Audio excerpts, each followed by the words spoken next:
Algunas escenas de este programa han sido recreadas. Vino a morir en un montículo de nieve a un lado de la carretera. Una joven que podía ser la hija de cualquiera. Su recorrido la llevó a lugares que ninguna joven ha debido conocer jamás. Pero al final la llevó a casa, en una pequeña comunidad de Pensilvania en la que nunca había estado. Si solo hubiera sobrevivido, se habría dado cuenta de que había personas a quienes les importaba. La evidencia se acumula, no hay sospechosos evidentes. El centro de comercio es bombardeado. Ted Kaczynski es arrestado.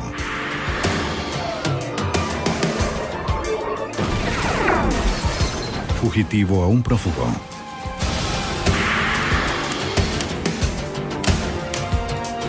Los archivos del FBI. Apareció en la autopista una primavera, una adolescente, una vida truncada. Pasado y su identidad eran un misterio. Solo al descubrir su identidad, podríamos encontrar al asesino. Soy Jim Kallstrom, exdirector del FBI en Nueva York. La autopista ofreció al asesino una vía de escape rápida y fácil. Pero el rastro que siguió el FBI para encontrarlo resultó complicado y largo. Esperábamos que no fuera un callejón sin salida. Un extraño en la ciudad. 24 de marzo de 1993, Bellefonte, Pensilvania. Una tormenta tardía mantuvo alejada a la primavera. De camino al trabajo, un conductor cruzó una carretera poco transitada con nieve a los lados. Pero algo a un costado de la vía llamó su atención.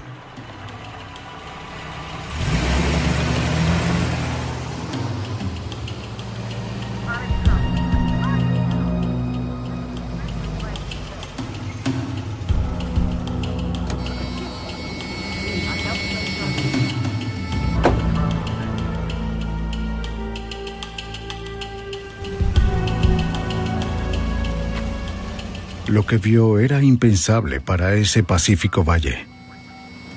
Un oficial de seguridad nos contactó para reportar. La Policía Estatal de Pensilvania fue contactada de inmediato. 115-2. Una adolescente yacía muerta en la nieve cerca de la intersección de dos de las principales carreteras interestatales. ¿Cómo estás? ¿Cómo está, oficial? ¿Qué tenemos aquí? El forense del condado determinó que la joven había muerto antes de ser abandonada en el sitio. Vestía solo calcetines, ropa interior y un suéter. Y era muy joven, probablemente estudiante de secundaria. Pero lo más perturbador era la cuerda atada alrededor de su cuello.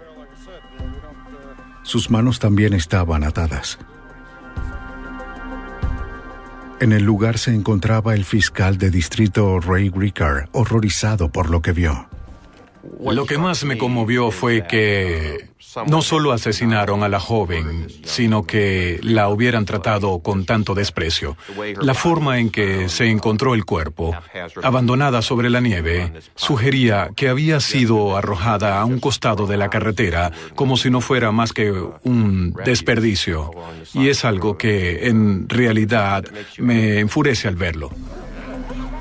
Encontraron a una joven. Trasladaron el cadáver para la autopsia y muy pronto la noticia del crimen se extendió en una pequeña comunidad de 7,000 habitantes. Se trataba del primer homicidio en Bellefonte en 13 años. Al igual que el fiscal de distrito, la gente de la comunidad estaba conmocionada e indignada. El agente especial del FBI, Randy Kochik, era uno de ellos, quien se sintió atraído al caso mucho antes de que el FBI lo investigara oficialmente. Toda esa área es conocida como Valle Feliz. Es un buen lugar para criar a los niños. Viví allí 12 años. Y un crimen como este no sucede. Que apareciera el cuerpo abandonado de una adolescente en la comunidad era algo atroz.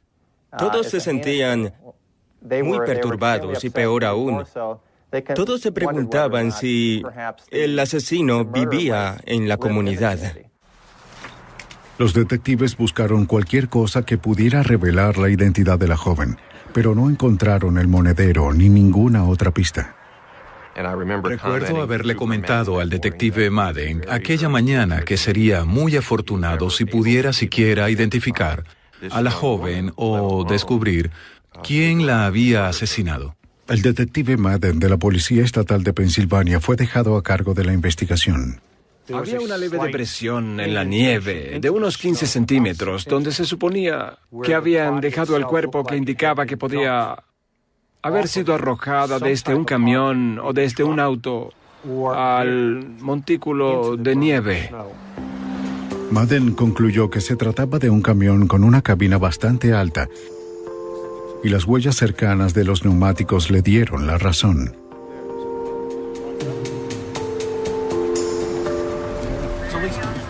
Fueron hechas por neumáticos dobles, tal vez los traseros de un camión con cabina. Un experto en evidencias hizo los moldes de yeso de las huellas para enviarlas al laboratorio de la Policía Estatal de Pensilvania. Los expertos intentarían verificar la marca y el modelo, además de revisar si había algo extraño, de forma tal que si se identificaba al sospechoso, se podría determinar si sus neumáticos coincidían con las huellas en cuestión. Así los moldes podrían relacionarlo con la escena del crimen. Los agentes de policía se desplegaron por la zona para encontrar posibles pistas. Buscaron en los predios cercanos y en la universidad local, la Penn State University, pero no encontraron nada. El cuerpo fue trasladado al hospital Lehigh en Bethlehem, Pensilvania, donde el médico forense Mahalakis llevó a cabo la autopsia en presencia del detective Madden. El doctor determinó que la causa de la muerte había sido por estrangulamiento. No presentaba ningún disparo o heridas punzantes. La temperatura del cuerpo mostró que la joven tenía menos de 12 horas muerta cuando se descubrió el cadáver. Al parecer había fallecido antes de que hubiera sido arrojada a un lado de la carretera, como había supuesto el forense en la escena. Exámenes posteriores indicaron que la joven había tenido sexo antes de morir. Si se trataba de una violación o de sexo consensuado, estaba por verse. No obstante, con base en la evidencia del momento, pensábamos que había sido violada. El doctor Mahalakis retiró la cuerda del cuello de la joven con sumo cuidado. Un momento, mire esto, doctor. Es un cabello Debajo negro, del nudo doctor. encontraron un solo cabello oscuro que no pertenecía a la joven rubia. ¿Pero sería del asesino? Se envió al laboratorio forense del FBI en Washington, D.C. junto con los nudos para ser analizados. El tipo de nudos era importante. Podía permitirle al FBI realizar un perfil del asesino. Pero la mejor pista se encontró en la palma de la mano izquierda de la joven. Parecía que tenía algo escrito en ella.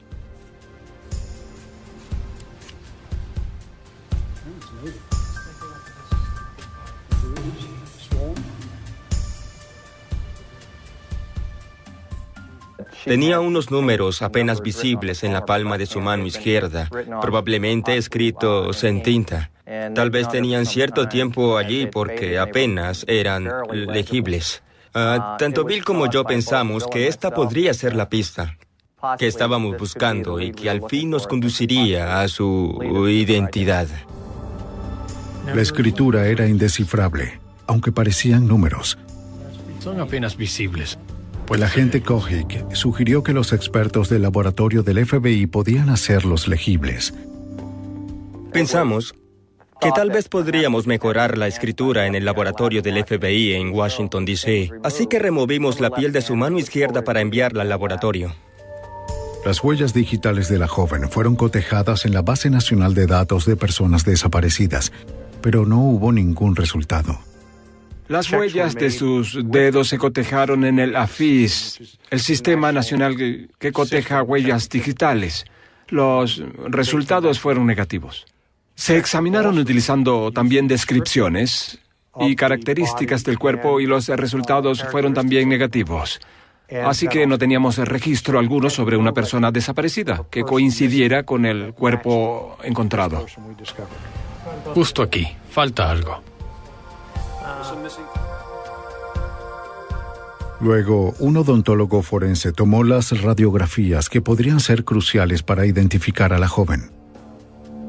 Si las radiografías coincidían con algunas tomadas cuando la joven seguía con vida, se podría confirmar su identidad. Pero antes debía ser identificada visualmente por alguien que la hubiera conocido en vida, lo cual no iba a ser fácil luego de una autopsia total. Cerrar las incisiones faciales realizadas por la autopsia dental y disimular los golpes necesitó horas de trabajo minucioso. Para restaurar la apariencia que tenía mientras vivía, se requería la habilidad de un experto funerario calificado. Stephen Mondak era el indicado para el trabajo. Notamos que había pasado por experiencias muy fuertes. Tuvimos que maquillarla un poco, arreglarle su cabello y vestirle para hacer que se viera tan normal como fuera posible. Luego le tomamos fotografías para publicarlas en los periódicos. Las fotografías la mostraban mucho más natural que cuando fue encontrada. Pero Mondak le dio algo más que un rostro, le dio también un nombre. Cuando el forense la trajo, me dijo, aquí está la señorita Nadie. Le comenté que no me gustaba que la llamara así, de una forma tan impersonal. Y entonces, ¿cómo la vas a llamar?, me preguntó. La encontraron en el condado de Primavera, así que la podemos llamar Primavera. Y como la hallaron temprano, la podemos llamar Amanecer de Primavera. El esmerado trabajo de Mondak les ofreció a los investigadores lo que necesitaban. Mostraron las fotografías de la joven a docenas de camioneros en las paradas locales, restaurantes y gasolineras.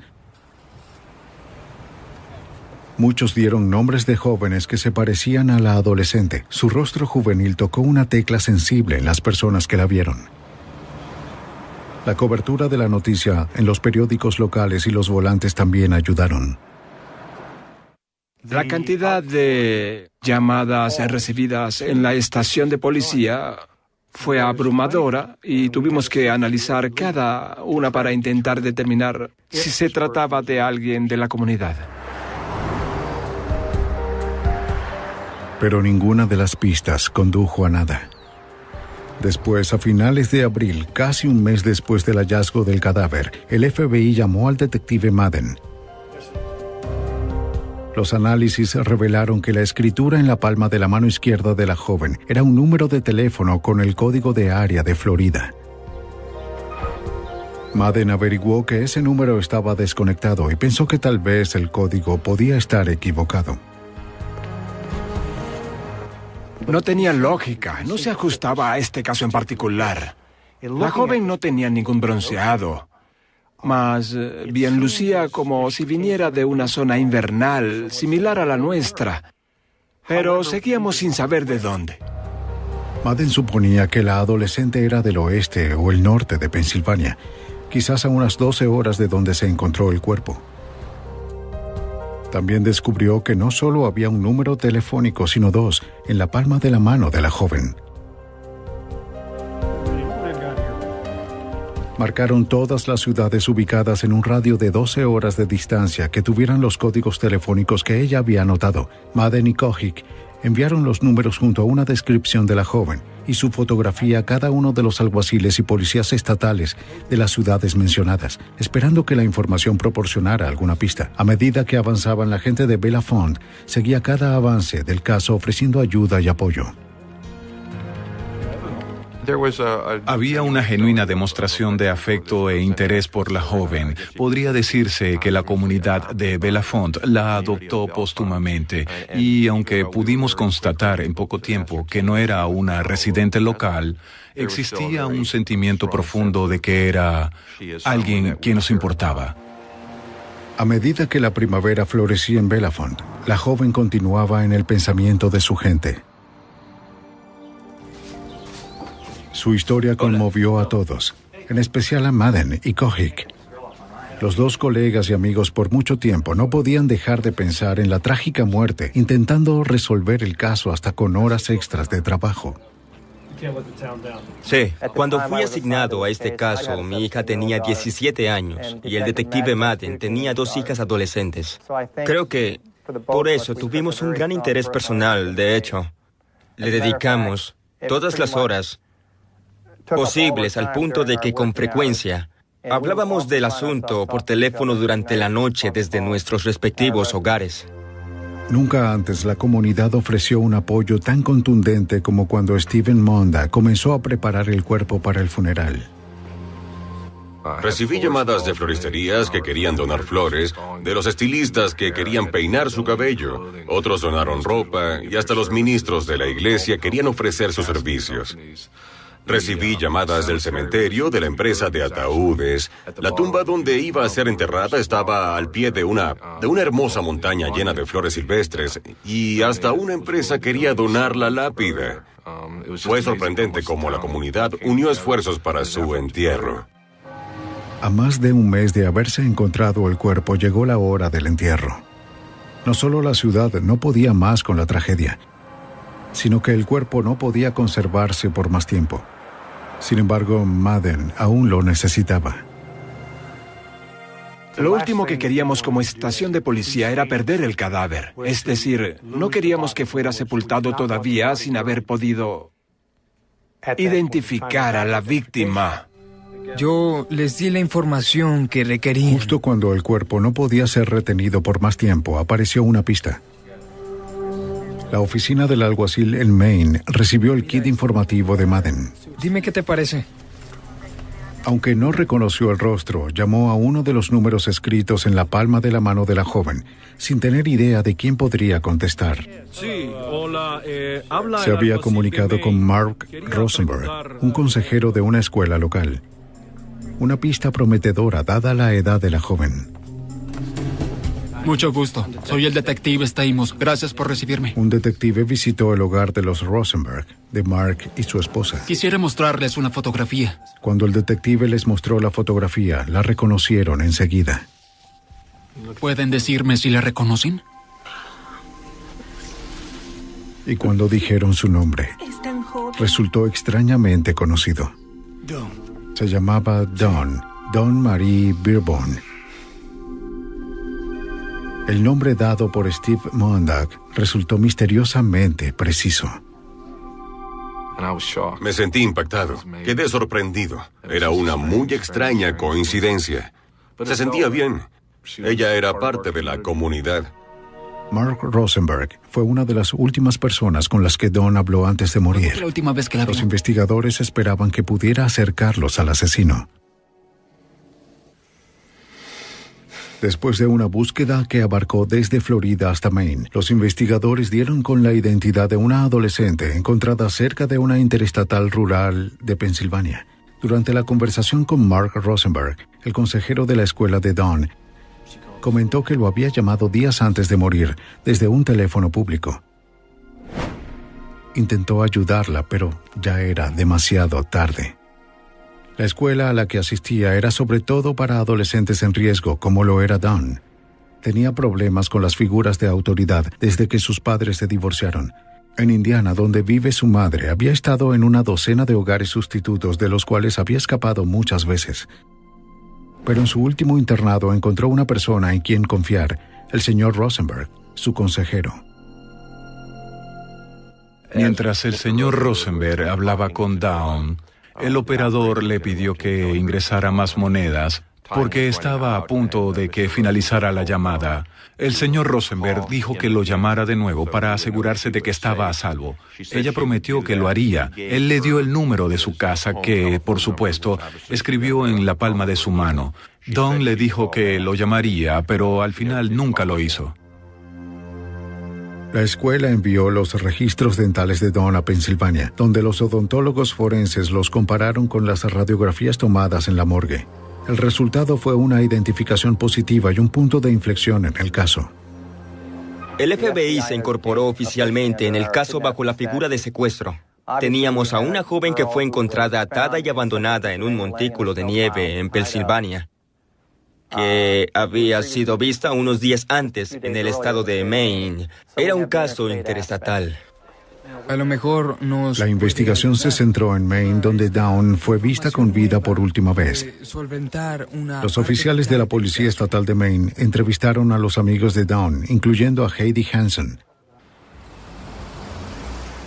Heidi les contó que Dawn planeaba viajar con un camionero como lo hizo el año anterior. En aquella ocasión, ella y su amiga Mandy Gray Se escaparon con el camionero John Hoffpauer. Dejaron a Mandy en su casa en Georgia y continuaron su viaje.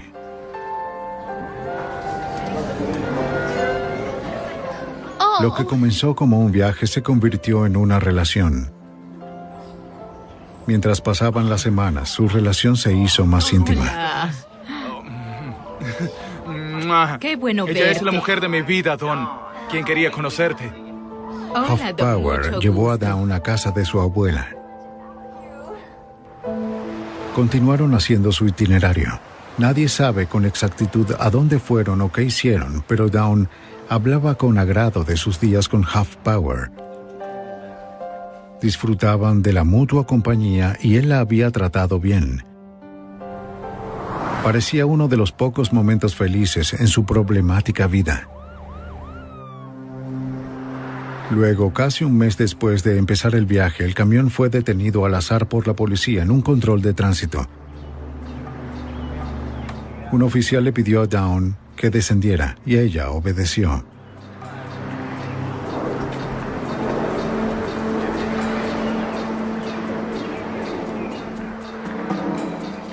Al verificar su licencia, apareció como persona desaparecida en un reporte emitido por su escuela.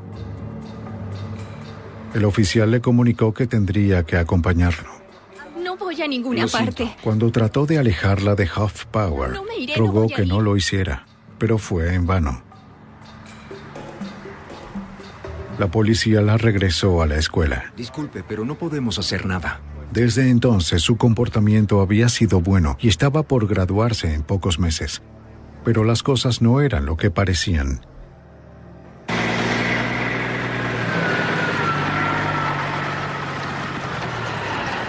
Aparentemente, Hoffpauer seguía enamorado de ella y es probable que ella también. Y aunque no lo había visto desde el viaje, intentó visitarla en la escuela. Venga un segundo. Pero tengo Oye, que lo entrar. siento, pero no Por puede favor. entrar, no tiene la autorización. Pero los guardias de seguridad no lo dejaron pasar. Como tenía tiempo que no sabía de él, Dawn les dijo a sus amigos que quería ir a buscar a Hoffpauer para huir de nuevo juntos. La trajeron de regreso. El domingo por la noche del 21 de marzo, 3 días antes de ser encontrada muerta, Dawn escapó de un cine.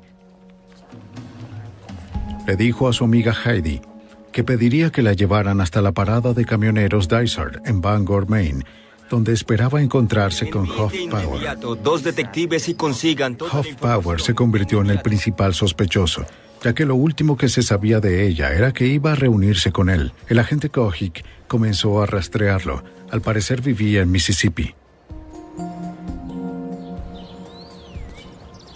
Pero Hoffpauer no fue fácil de hallar. El familiar más cercano que encontraron los investigadores fue su abuela, quien vivía en Emory, Mississippi. Adelante, por favor, tomen asiento.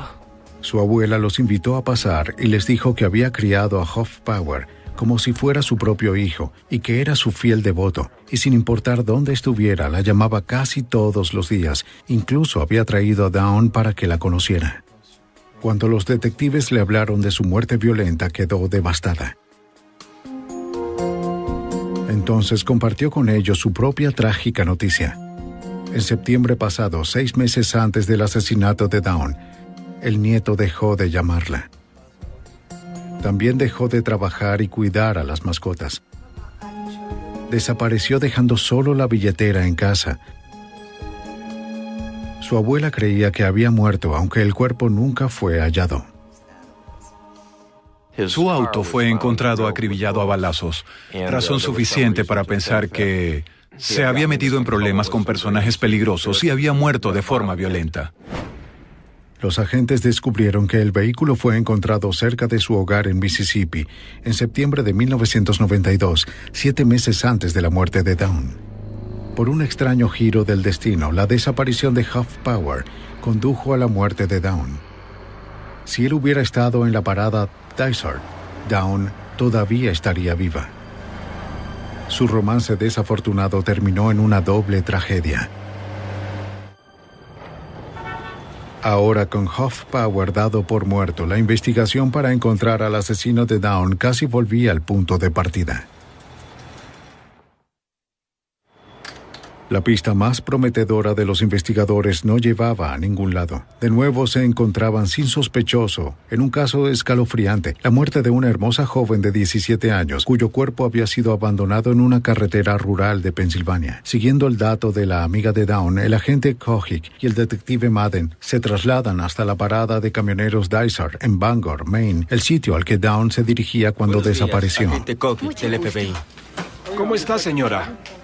Soy el detective Madden. Le enseñaron la fotografía de Dawn a la cajera, quien recordó haberla visto hablando por teléfono semanas atrás. Estaba ahí. Lo sorprendente fue que aunque ya habían transcurrido 2 meses, los agentes descubrieron que las personas recordaban haber visto a la joven rubia, quien les preguntaba a los camioneros si la podían llevar. Muchos la recordaban pidiendo un aventón en esa parada. Creo que cuando un adolescente está en un lugar como ese, la gente lo nota de manera inmediata.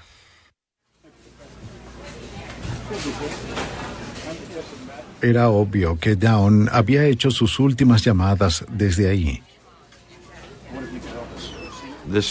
El puesto de la cajera donde los camioneros pagaban el combustible estaba solo a 4,5 metros de la cabina telefónica, desde donde Don hizo las llamadas a sus amigos y a la escuela.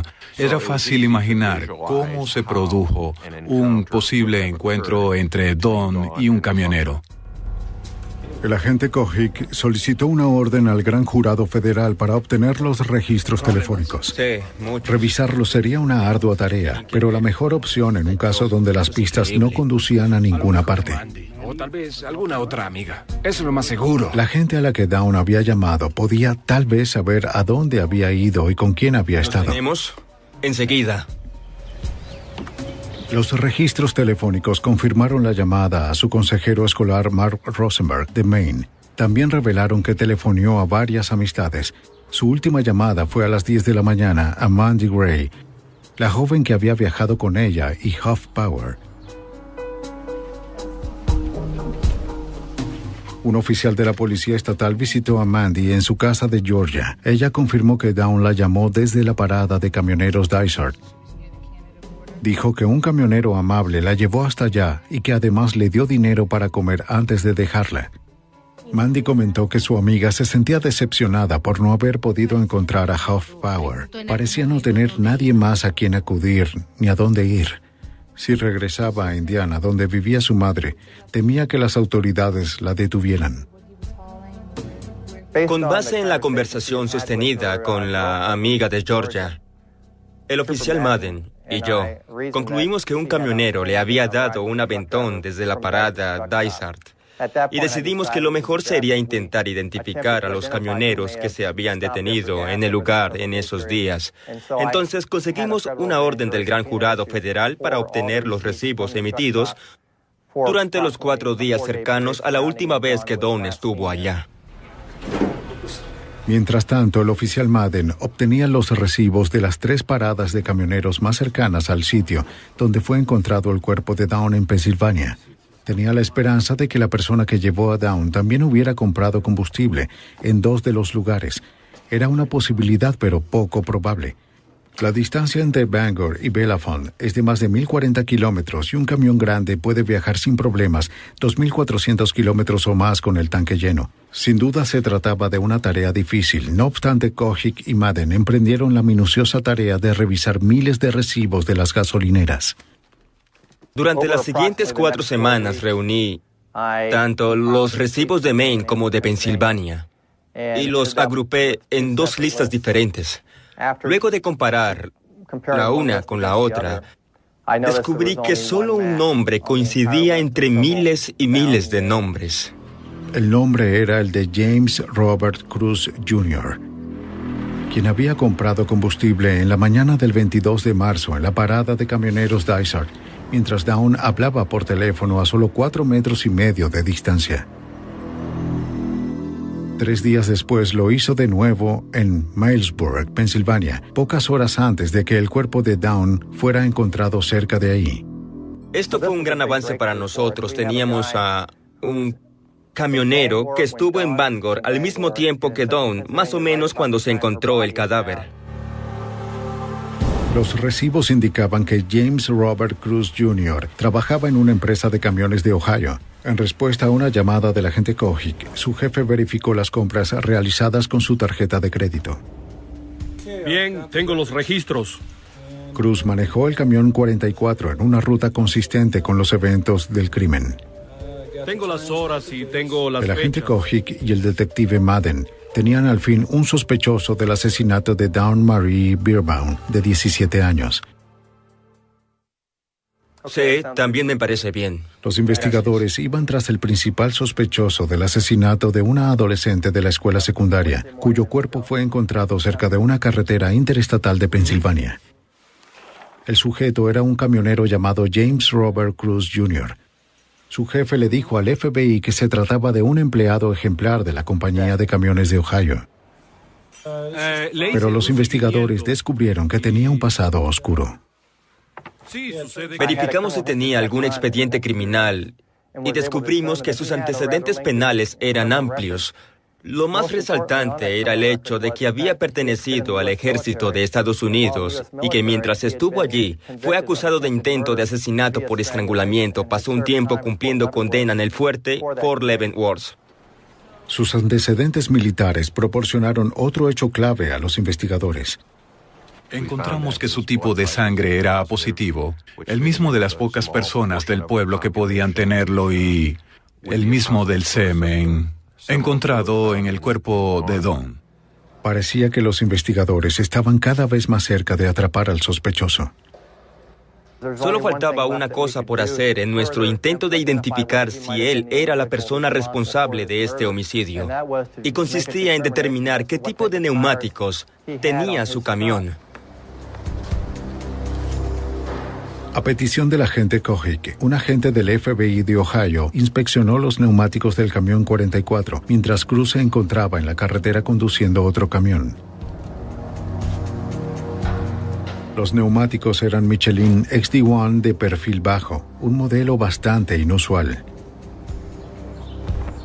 En el laboratorio de la Policía Estatal de Pensilvania, un experto comparó este modelo con el molde hecho donde hallaron el cuerpo de Dawn. Verificó el molde con cada detalle en las fotografías y una guía referencial de neumáticos.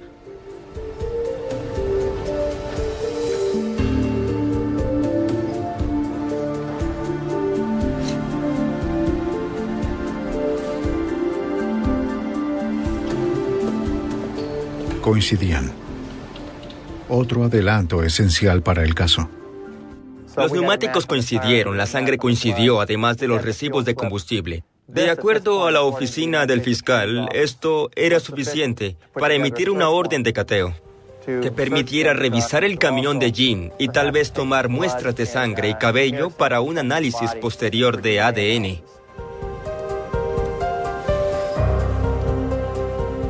Mientras Cruz se encontraba conduciendo otro camión, los expertos en reunir evidencias del FBI examinaron el camión 44. Aunque si Dawn estuvo realmente en ese camión, había sido hacía 2 meses. Por eso los investigadores no esperaban encontrar mucho. El hecho de que el camión estuviera limpio con detalle tampoco les dio mayores expectativas.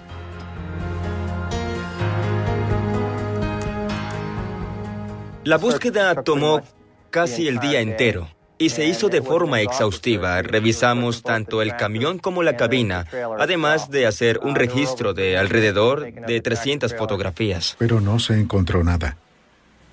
De hecho, uno de los expertos en evidencias estaba a punto de dar la búsqueda por terminada cuando algo captó su atención. No hay nada. Miré la puerta del lado del acompañante y noté que había una parte que estaba alfombrado. Al observarlo más de cerca, descubrí algo importante. Descubrí un cabello rubio. Este cabello estaba enredado en las fibras de la alfombra. ¿Viste algo? Parecía increíble, pero ahí estaba. Bill, venga. Era como si Dawn aún no estuviera lista para darse por vencida. Parece un cabello rubio. El cabello se envió al laboratorio del FBI para ser analizado. Pensé que era demasiado como para ser cierto, pero podía ser el cabello de Don.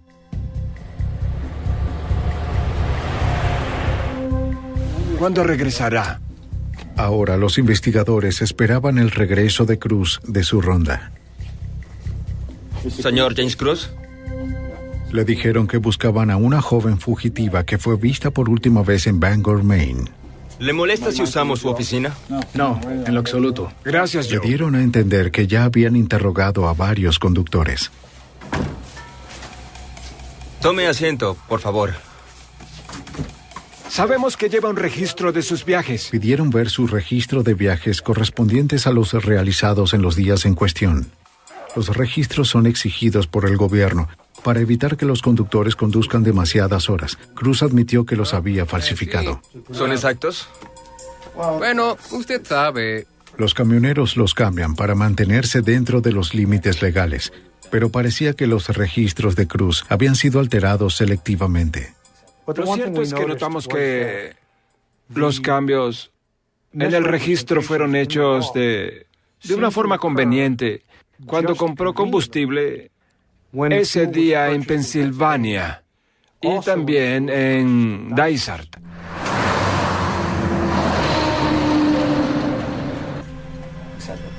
En respuesta a las preguntas, Cruz describió muy calmado su recorrido, pero al preguntarle si había comprado gasolina en Bangor y Pensilvania, respondió que no había ninguna necesidad porque los 2.080 litros que carga el camión eran suficientes para el viaje. ¿Esta es su firma? Entonces le mencioné que teníamos el recibo que confirmaba que llenó el tanque de su camión el miércoles por la mañana. Hizo una pausa y luego dijo que ahora sí se acordaba de haberlo hecho porque se podían usar las duchas gratis en esa parada de Milesburg. Cuando le pregunté por qué no lo recordó antes, solo respondió, bueno, supongo que lo olvidé. Señor Cruz, vamos a mostrarle una fotografía. Después le enseñaron la fotografía de Dawn. Le preguntamos si alguna vez había visto a la joven. De nuevo, seguro y calmado, respondió que jamás la había visto, que no la conocía y que nunca antes la había visto en su vida. ¿No la vio en Bangor? Le dijeron que tenían evidencia sólida que lo involucraba en el crimen. Las llamadas telefónicas de Dawn desde Bangor coincidían con su parada en el sitio.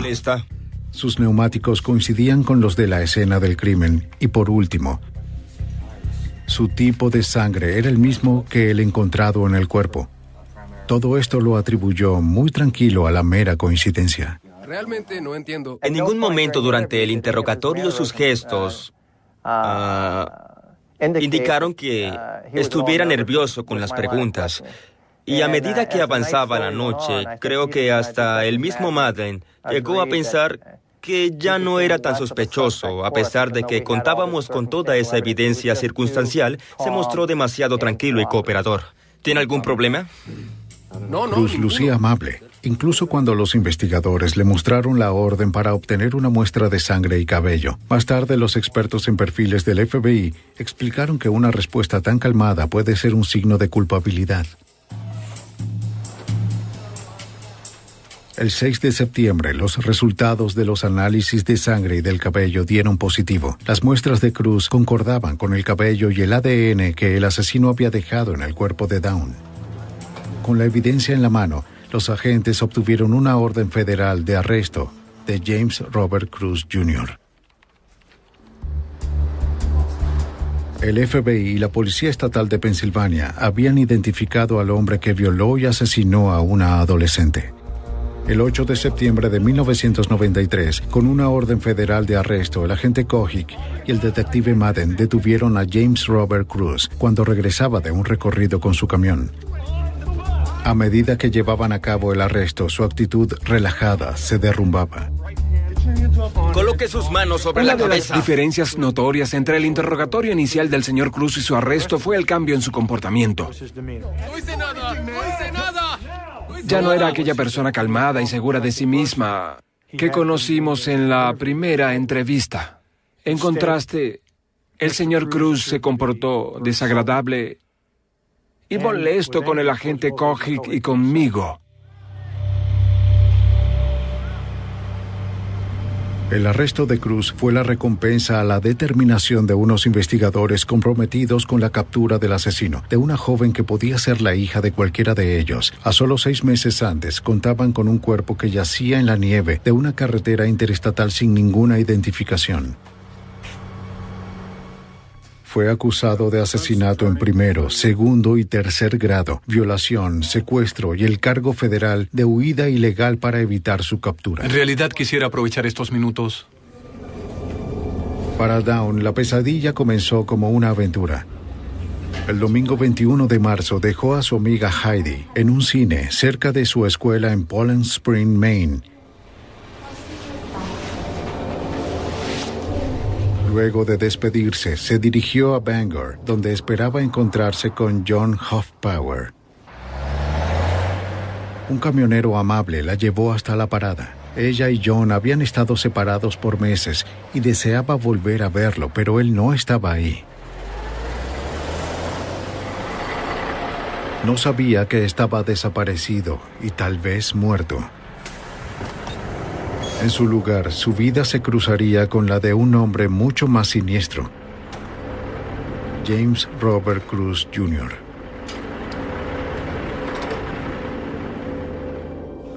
Sí, estoy bien. Estoy bien. El 22 de marzo, Dawn estuvo haciendo llamadas desde la parada de camioneros Solo Dysart. llamaba para que supieras que estoy a salvo. Llamó a sus amigos y les hizo saber dónde se encontraba y que estaba a salvo. Está bien. Puedes decirle a todos que me encuentro bien. También habló con su consejero escolar Mark Rosenberg. Le comentó que había huido, pero que estaba bien y que lo llamaría esa misma noche. Aguarde un segundo, ¿sí? Un momento, por Escribió favor. el número de teléfono en su mano para no perderlo.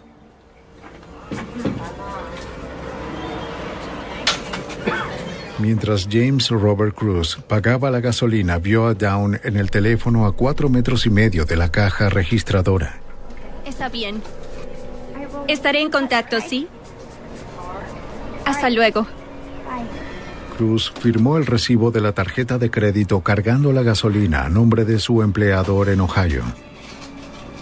Aquí tiene. Está bien. Hace frío, ¿verdad? Sí. Gracias. Adiós. Hasta luego.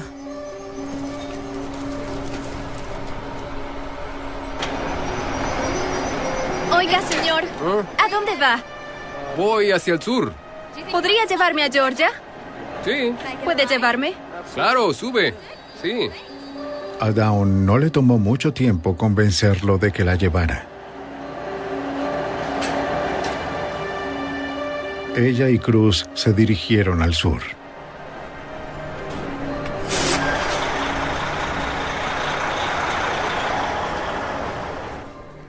Los fiscales reconstruyeron los hechos que condujeron a la muerte de Dawn Beerbaum.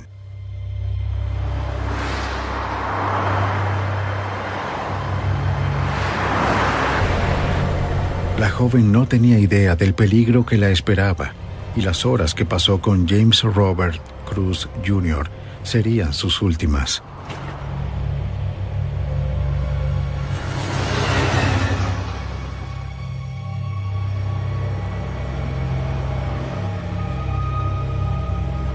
Mientras Dawn se preparaba para dormir, Cruz, todavía despierto, falsificó el registro de viajes.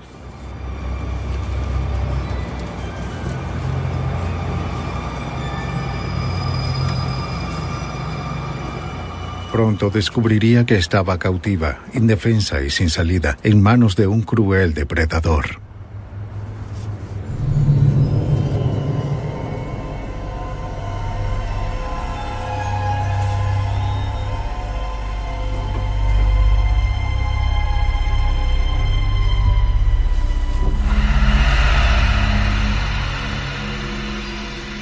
El 23 de marzo, ya tarde, Cruz la violó y quizás la estranguló en el compartimiento para dormir de su camión.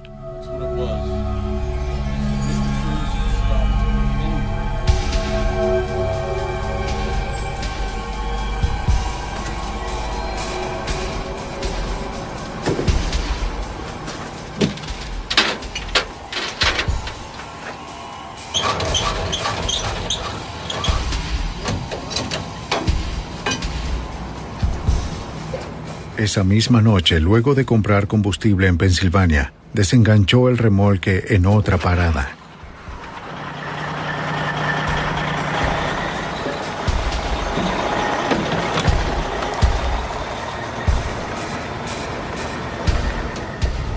Luego condujo un rato buscando un sitio donde poder dejar el cuerpo de Dawn.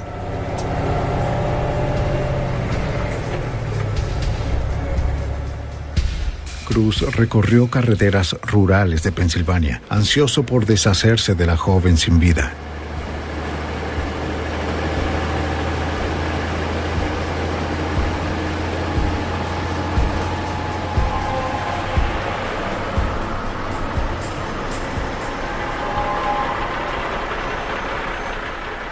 En las primeras horas del 24 de marzo se detuvo a un costado del camino.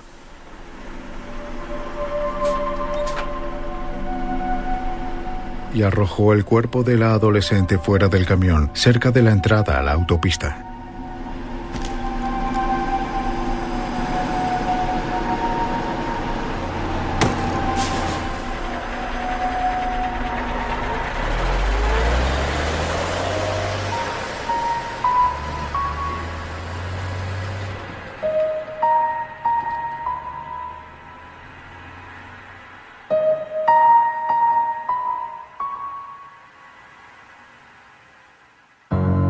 Pero eligió no hacerlo. Cruz con certeza creyó que nunca lo atraparían.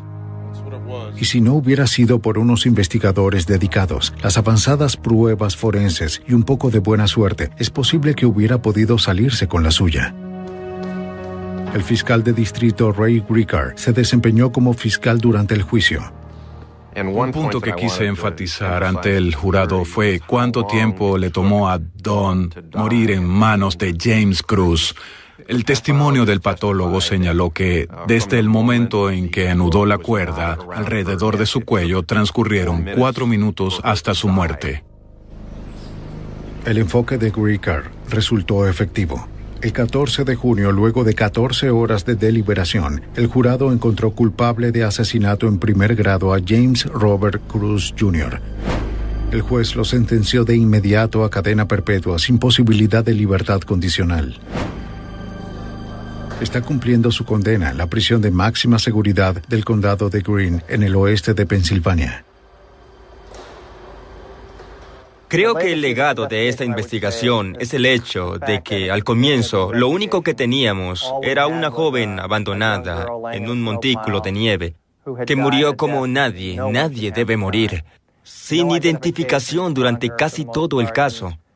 Todos sentimos la gran preocupación de que nunca íbamos a lograr identificarla, y mucho menos capturar y condenar a su asesino. Tenemos a Cruz tras las rejas. Pero parece que Kojic y Madden tuvieron un desempeño mucho más importante del que en un principio imaginaron.